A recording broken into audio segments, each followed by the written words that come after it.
মধ্যপ্রাচ্যে আবারও বাড়ছে উত্তেজনা। ইসরায়েলকে ঘিরে নতুন করে সামরিক সংঘাতের শঙ্কা উস্কে দিচ্ছে ইরান। দেশটির সেনাপ্রধান মেজর জেনারেল আমির হাতামি স্পষ্ট ভাষায় জানিয়ে দিয়েছেন, ইসরায়েলের হুমকি এখনও পুরোপুরি সক্রিয় আর সংঘাত এখনও শেষ হয়নি।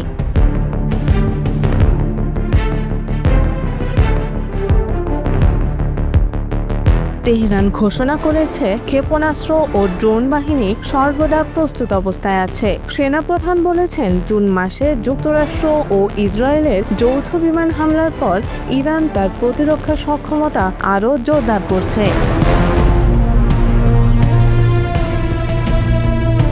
আধা সরকারি সংবাদ মাধ্যম মেহর জানায়, ইরান এখন প্রতিরক্ষা শিল্প ও প্রযুক্তি খাতে দ্বিগুণ জোর দিচ্ছে। হাতামির ভাষায়, সেনাবাহিনীর 4টি শাখা দ্রুতগতিতে অগ্রসর হচ্ছে বিজ্ঞান ও প্রযুক্তিতে, আর আগের যে কোনো সময়ের চেয়ে দৃঢ় প্রতিজ্ঞ যুদ্ধের জন্য প্রস্তুত থাকতে।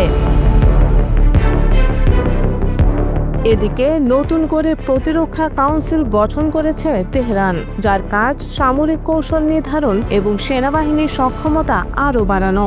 জুনের বিমান হামলায় কয়েকজন জ্যেষ্ঠ ইরানি কমান্ডার নিহত হওয়ার পর থেকেই সামরিক কাঠামোকে পুনর্গঠনে তৎপর হচ্ছে ইরান।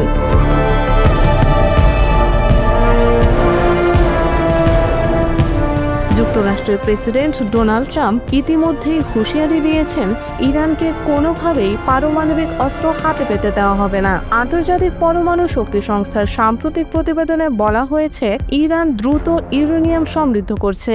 ইরান যদি আবারও পারমাণবিক কর্মসূচি শুরু করে, যুক্তরাষ্ট্র আগের চেয়ে দ্রুত সেটি ধ্বংস করবে বলে হুঁশিয়ারি দেন Trump. But there is no way that you can allow, whether you have to fight or not, you can allow Iran to have a nuclear weapon because the entire world will blow up.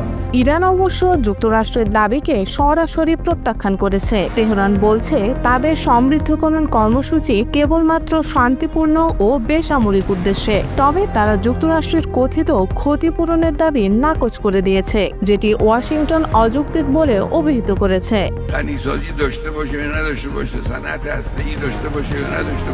অন্যদিকে ইসলামী বিপ্লবী guard বাহিনীর উপপ্রধান brigadier general Ali ফাদাফি বলেছেন, আমাদের সামরিক সরঞ্জাম প্রস্তুতির প্রক্রিয়া কখনো থেমেছিল না, আর থামবেও না। পূর্ণ শক্তি নিয়েই এগিয়ে চলবে।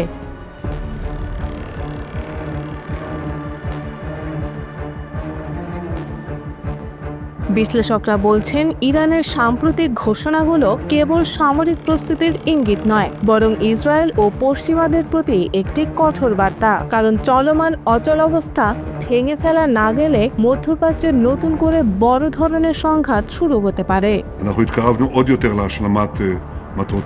তবে এখনো আশা হারায়নি কূটনীতিকরা। ইউরোপীয় মধ্যস্থতাকারীরা ইরানকে 2015 সালের পারমাণবিক চুক্তিতে ফিরিয়ে আনার চেষ্টা চালাচ্ছে।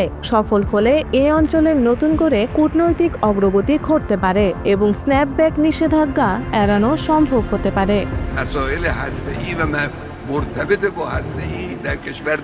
কিন্তু বাস্তবতা হলো, তেহরান ও ওয়াশিংটনের পারস্পরিক অবিশ্বাস গভীর। একদিকে ইসরায়েলের বিমান হামলার হুমকি, অন্যদিকে ইরানের পাল্টা ঘোষণা। সবকিছু মিলে পুরো মধ্যপ্রাচ্য এখন এক অজানা অগ্নিগহ্বরে দাঁড়িয়ে আছে।